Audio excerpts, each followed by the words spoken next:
কারো কোনো সফলতার খবর দেখছেন বা ফেসবুকে কারো কোনো সাকসেসফুল স্টোরি দেখছেন বা তার সফলতার একটি হাসি দিচ্ছেন বা অথবা একটি তার পোস্ট দেখছেন। এই পোস্টটি দেখে আপনি নিচে একটি তিরস্কারমূলক মন্তব্য করলেন।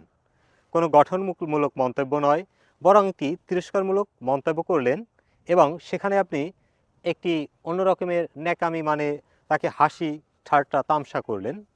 তার মানে আপনি মানুষ হতে পারেননি। আপনার মধ্যে হিংসে আছে, আপনার মধ্যে অহংকার আছে। এটা তার বাস্তবতার প্রমাণ।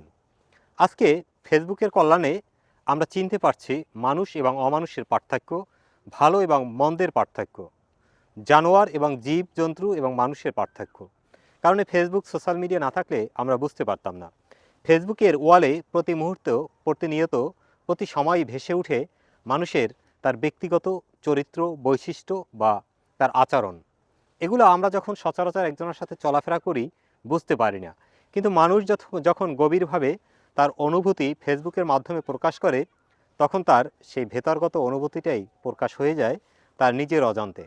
আর এখান থেকে আমরা বুঝতে পারি আসলে সে কোন বৈশিষ্ট্যের মানুষ। তাই কেউ যদি সফল হয়ে থাকে, কেউ যদি ভালো কোনো কাজে পা দিয়ে থাকে বা সফলতার কোনো প্রথম সিঁড়িতে অবস্থান করে থাকে, সেই মুহূর্তে তাকে যিনি প্রেরণা যোগাবে এবং সেটা আন্তরিকভাবে যোগাবে, সে হচ্ছে প্রকৃত মানুষ, মানবিক মানুষ। আর যখনই একজন মানুষ একজন সাকসেস বা একজন সফল মানুষ বা সফলতার কোনো পোস্ট দিল, সেখানে গিয়ে আপনি তিরস্কার করে একটি কমেন্টস বা মন্তব্য করলেন, তার মানে আপনি মানুষ হতে পারেননি। আপনার মানুষ হওয়ার অনেক বাকি। আপনাকে মানুষ হওয়ার জন্য আরও কিছু শিখতে হবে, আরও কিছু অনুধাবন করতে হবে। এই গায়ের শক্তি, এই অর্থ সম্পদ, এই চেহারার সৌন্দর্য, এই জৌলুস মানুষের চিরদিন থাকে না। আপনিও জানেন, আমিও জানি। পার্থক্যটা হচ্ছে আপনি উপলব্ধি করতে পারেন না, একজন সেটাকে হৃদয় দিয়ে উপলব্ধি করে। আর যিনি হৃদয় দিয়ে উপলব্ধি করতে পারে, তিনি ওই মহান আল্লাহর নিয়মের প্রতি শ্রদ্ধাশীল।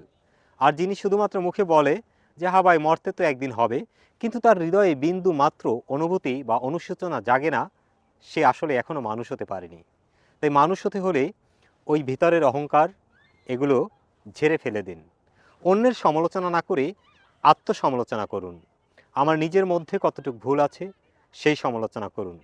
আমি নিজে ব্যক্তিগতভাবে আমার নিজের সমালোচনায় বিভোর থাকি, নিজের সমালোচনায় সময় দিয়ে থাকি। আমার ভুল ত্রুটিগুলো সংশোধন করার জন্য প্রতি মুহূর্ত, প্রতি সেকেন্ডে চেষ্টা করে থাকি। তাই অন্যের সমালোচনা করার সুযোগ বা সময় আমার হয় না। অন্য কিভাবে হাঁটলো, অন্য কিভাবে চললো, সেটা দেখার সময় আমার